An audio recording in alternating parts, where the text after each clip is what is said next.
성경은 빌립보서 1장 12절부터 18절까지의 말씀이 되겠습니다.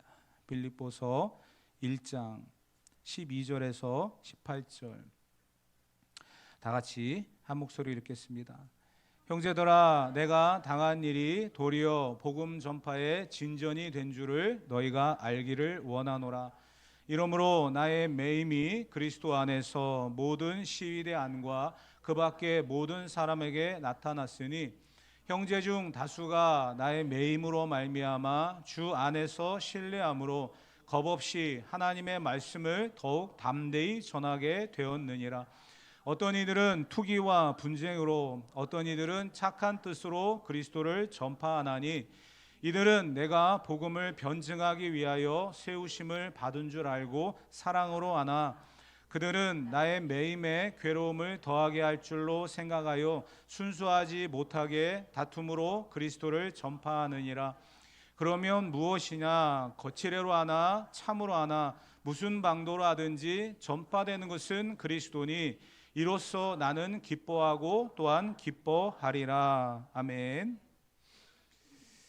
바울은 특별한 애정을 갖고 있는 빌립보 교회 성도들에게 감옥에 갇혀 있는 그런 상황 속에서 이제 재판을 기다리고 사형 언도를 받으면 세상을 떠나야 되는 그러한 마지막 순간이 기다리고 있음에도 특별한 애정을 갖고 있는 빌립보 성도들에게 이렇게 살아라 당부하고 부탁하는 그런 메시지를 남기고 있습니다.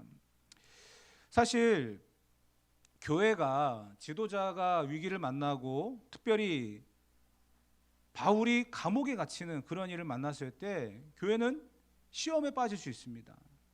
어떻게 복음을 전하다가 감옥에 갇힐 수 있을까? 어떻게 저런 어려움을 만나게 되었을까? 바울이 뭐 실수했을까? 하나님이 심판하시는 걸까? 우리는 어떤 이런 상벌의 문제를 가지고 항상 접근을 하면서 다가갈 때가 있는데요. 바울은 오늘 이 메시지를 통해서 이러한 모든 시각들을 완전히 바꿔놓는 그런 모습을 우리에게 보여주고 있습니다. 본문에 등장하고 있는 한 단어가 있습니다. 오늘의 설교 제목이죠. 12절 말씀 다 같이 한번 읽어보도록 하겠습니다. 12절입니다. 형제들아, 내가 당한 일이 도리어 복음 전파의 진전이 된 줄을 너희가 알기를 원하노라. 아멘.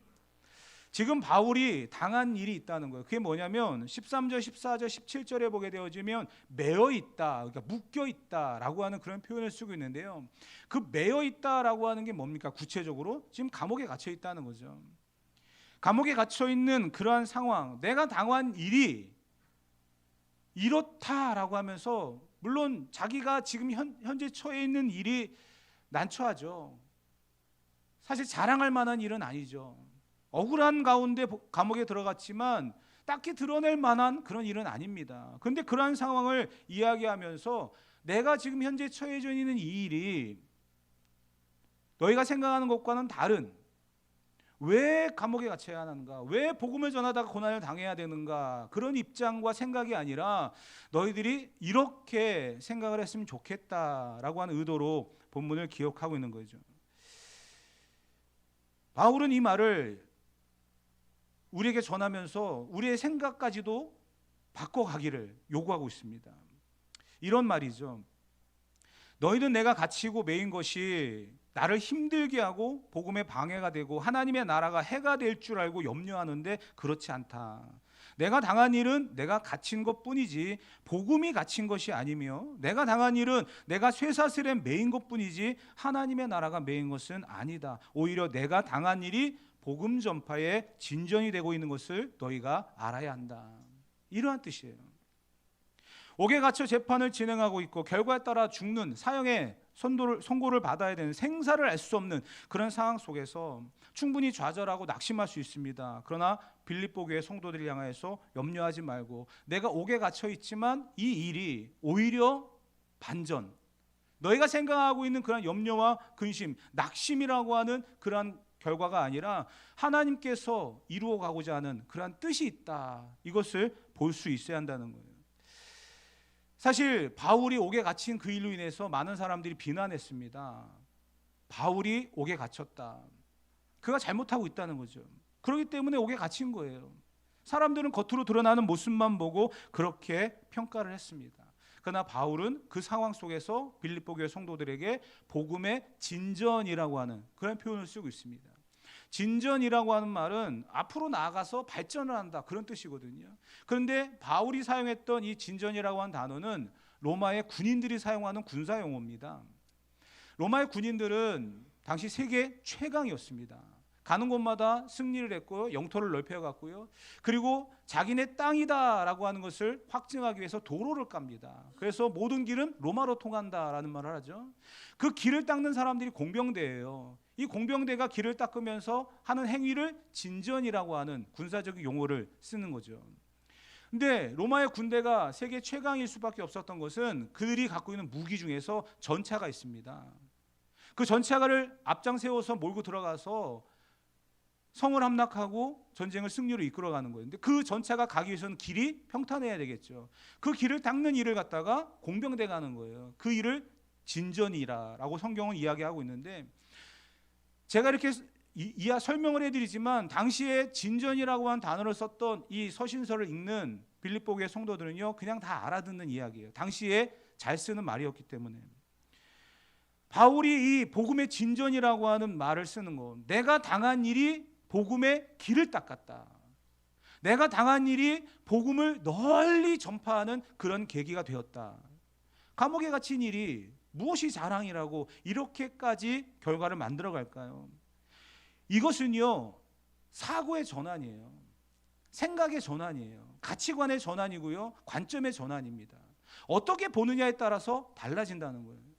빌립보 교회 성도들이나 또 바울을 알고 있는 사람들이 옥에 갇혔다라고 하는 이 현상만 보고 바울이 엄청난 죄를 짓고 감옥에 갇혔다, 바울이 우리에게 밑보였는데 잘 됐다, 이렇게 보는 사람이 있고, 바울 바라보고 있는 빌립보 교회 성도들도 근심하며 염려하며 바울이 빨리 나와야 될 텐데 라고 하는 그런 쪽으로만 바라보고 오는 그때에 바울은요, 지난 시간에 말씀드렸던 것처럼 믿음의 눈을 가지고 하나님이 하시는 일들을 보면서 하나님의 계획과 뜻 가운데에 이 시대를 분별할 수 있고 내가 지금 만나고 있는 그 모든 상황들을 분별할 수 있는 그런 판단력이 필요하다. 그 이야기에 이어서 오늘 말씀을 이야기하고 있는 겁니다. 한쪽에서는 자기의 상황을 이야기했잖아요. 옥에 갇혀있는, 자기의 당한 일, 옥에 갇혀있는, 매임을 받고 있는 그런 상황을 이야기했습니다. 바울도요, 인간입니다. 매를 맞으면 아프고요, 배가 고프면 먹고 싶고, 피곤하고, 병들고, 마음의 상처를 받고, 우리가 똑같은 사람입니다. 근데 지금의 처해 있는 이 상황이 얼마나 억울하고 그리고 그를 힘들게 만들었겠습니까?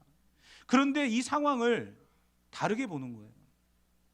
복음의 진전이라고 하는 시각으로 바라보면서 바울이 이야기하는 것은 믿음의 눈이라는 겁니다. 지금의 이 상황을 보면 좌절하고 낙심할 수밖에 없습니다. 그런데 바울이 이야기하는 복음의 진전, 내가 당한 일이 복음을 전파하는, 복음의 길이 닦이는 그러한 일로 발전하고 있다.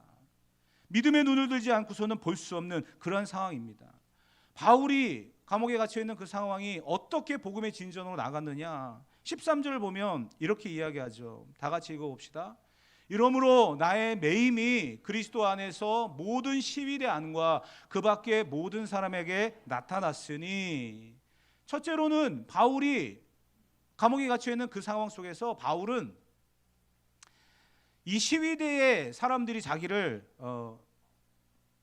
경호하고 있다. 그러니까 경호라고 하는 말이 그렇죠. 이 감시하고 있다. 이걸 갖다 지금 표현한 건데요. 바울은 일반 죄수들과는 좀 달랐습니다. 그러다 보니까 시위대 사람들, 시위대는요, 당시에 로마의 군인들 중에서 최상급의 그런 군인들입니다. 그 가운데서요, 황제가 죽으면 그 가운데서도 황제가 나올 수도 있을 만큼의 엘리트 집단이 시위대예요. 그러한 시위대가 자기를 감시하고 있어요. 감옥에 바울을 가둬놓고. 그런데 바울이 그 기회를 무엇으로 삼았느냐? 그들에게 복음을 전하는 기회로 삼았다는 거예요. 바울은 감옥에 갇혀 있고 그를 감시하고 있는 그 시위대 사람들, 최고의 로마의 엘리트들인데 그들에게 복음을 전하는 거예요. 그 기회로 삼았다는 거예요. 생각의 전환이죠. 관점의 변화입니다. 믿음의 눈을 들지 않고서는 알 수 없는, 볼 수 없는 그런 상황들이었다는 거예요. 그리고 14절, 다 같이 한번 읽어봅시다. 형제 중 다수가 나의 매임으로 말미암아 주 안에서 신뢰함으로 겁없이 하나님의 말씀을 더욱 담대히 전하게 되었느니라. 아멘. 보세요. 자기가 감옥에 갇힘으로 인해서 시위대 그 로마의 특권층에게 복음을 전할 수 있는 기회가 생겼고, 심지어는 바울이 감옥에 갇힌 일로 인해서 성도들이 오히려 힘을 내서 복음을 전하는 일을 감당하게 되었다는 거예요. 그러니까 지금 이 상황을 낙심할 수 있겠습니까? 좌절할 수 있겠습니까? 실패자라고 결론을 내릴 수 있겠습니까? 그래서 바울이 이야기하는 거예요. 이 상황들이 복음의 진전이 되었다. 복음의 길을 닦는 발전이 되었다. 그런데 그렇게만 끝나는 게 아니더라고요. 14절에 뭐라고 되어 있습니까? 형제 중 다수가 주 안에서 신뢰함으로 믿음을 가지고 더 성장하는 그런 모습들이 있었다는 거예요. 바울의 매임이, 바울의 옥에 갇힘이 성도들을 더 용기 있게 나아갈 수 있는 그런 원동력이 되었다는 거죠. 15절 말씀도 한번 읽어봅시다. 15절 말씀 다 같이 읽어봅시다. 어떤 이들은 투기와 분쟁으로, 어떤 이들은 착한 뜻으로 그리스도를 전파하니. 아멘. 이 말은요, 바울 때문에 토론이 벌어졌다는 거예요. 야, 바울이 원래 사울이었고 그는 바리새인이었고 가말리엘 문화에서 수련했던 유대인이야. 근데 그가 개종했다는 것부터 나는 의심했거든.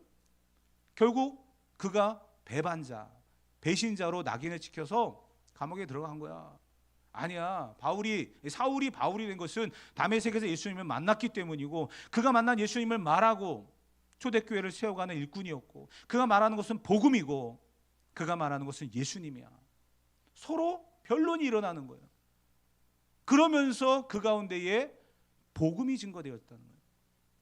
그러니까 자기의 매임으로 인해서, 자기의 옥에 갇힘으로 인해서 이러한 일들이 생기고 있으니까 바울은 어떠했다고요? 기뻐했다는 거예요. 여러분, 이것은 환경을 보면 일어날 수 없는 일입니다. 환경을 보면 낙심할 수밖에 없어요. 그렇지만 믿음의 눈을 들어서 보니까 내가 매임으로 인하여 시위대 안에 복음을 전할 수 있는 기회가 생기고, 내가 매임으로 인하여서 성도들이 더 힘을 내서 복음을 전하게 되어지고, 내가 매임으로 인하여서 사람들이 변론을 서로 토론을 하면서 이것이 옳으냐 저것이 옳으냐 막 이야기하면서 결국은 복음이 견고하게 세워져 가는 그러한 모습을 본다. 그래서 바울이 뭐라고요? 기뻐한다. 사랑하는 성도 여러분, 우리는 믿음의 눈을 들어서 환경을 볼 수 있어야 될 줄 믿습니다. 내가 지금 맞닥뜨린 상황이 불편할 수 있어요. 때로는 억울할 수 있어요. 낙심을 겪을 수 있어요. 그러나 그 가운데서 성도들이 다시 일어설 수 있는 것은 믿음의 눈을 들어 주를 바라보는 것입니다. 예수님이 만약에 십자가에 돌아가신 것이 패배였고 끝이었다고 한다면 더 이상 우리에겐 희망이라고 하는 것이 없었을 것입니다.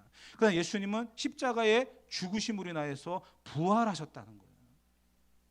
그 소망이 있기에 우리는 다시 믿음의 눈을 들어서 주님을 바라보며 다시 일어서고 용기를 내고 힘을 내서 주의 일을 감당해야 될 줄 믿습니다. 17절 말씀 다 같이 읽어봅시다. 그들은 나의 매임에 괴로움을 더하게 할 줄을 생각하여 순수하지 못하게 다툼으로 그리스도를 전파하느니라.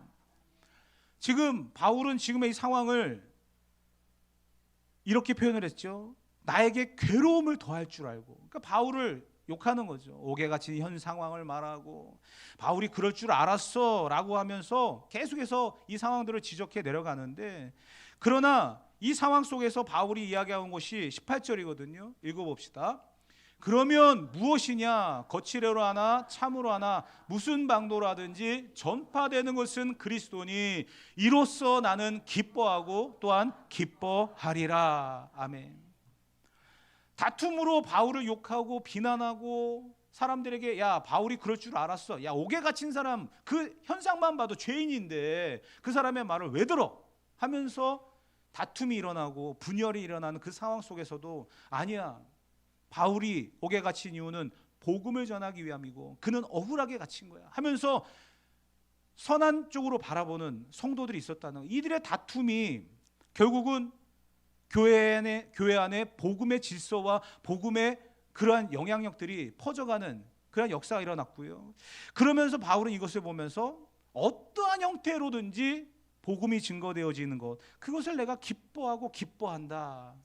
내가 당한 이 일이 기쁨으로 마무리되어지는 그런 바울의 믿음의 현장을 우리는 보게 되어집니다.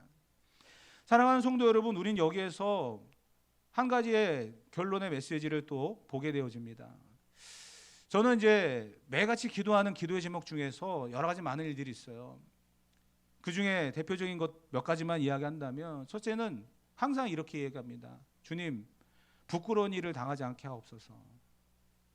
목사라고 하는 신분으로 살아가면서 만나는 사람들 앞에 부끄러운 일을 만난다? 내가 부끄럽다라고 하는 것은 내 실수도 있겠지만 결국 하나님의 영광이 가려지잖아요. 그래서 부끄러운 일을 만나지 않게 해달라 매일같이 기도합니다. 또 하나는요, 하나님, 내 가슴은 항상 뜨겁기를 원합니다. 바울도 이야기하잖아요. 내가 예수 그리스도의 심장으로 너희 무리를 사랑한다. 그 마음을 계속 유지하기를 원해요. 사랑하는 마음이 뜨겁게 계속 있어야지 식어버리면 안 되지 않습니까? 지난 시간에 말씀드렸던 에베소 교회의 문제가 뭐였습니까? 처음 사랑을 버렸다. 우리는 처음엔 뜨겁지만 시간이 지나면 식어버리는 그런 사랑하면 안 된다라고 말씀드렸잖아요. 그 사랑이 계속 뜨거워야죠. 그래서 하나님, 내 가슴은 항상 뜨겁기를 원합니다. 그렇지만 여러분, 뜨겁기만 하면 될까요? 머리는 냉철해야죠. 판단할 수 있어야 됩니다. 분별할 수 있어야 됩니다. 부부가 결혼해서 부부가 되잖아요. 연인에서 부부가 되어지고 가정을 이룹니다. 제가 신혼 가정부를 한번 인도한 적이 있었는데요. 똑같은 공통점을 갖고 있는 거예요. 결혼 전에는 안 보여요. 왜? 뜨겁기만 하니까. 근데 결혼하고 나니까 보이더래요. 근데 사소한 거예요. 다른 게 없어요. 치약 중간에서 짜느냐 끝에서 짜느냐, 뭐 그게 중요합니까? 소변 볼 때 올리고 보느냐 뭐가 그렇게 중요합니까? 근데 그게 결혼 전에는 안 보이더래요. 사랑하니까, 사랑에 막 눈이 가려 있으니까. 근데 결혼하고 나니까 보이더래요. 그래서 싸우고 다투고 막 이혼을 하네, 뭐 헤어지네, 막 그런 얘기를 막 하는데, 여러분, 냉철하지 않으면요, 뜨겁기만 하면 안 보여요. 냉철하게 판단할 수 있어야 하고 분별할 수 있어야 됩니다.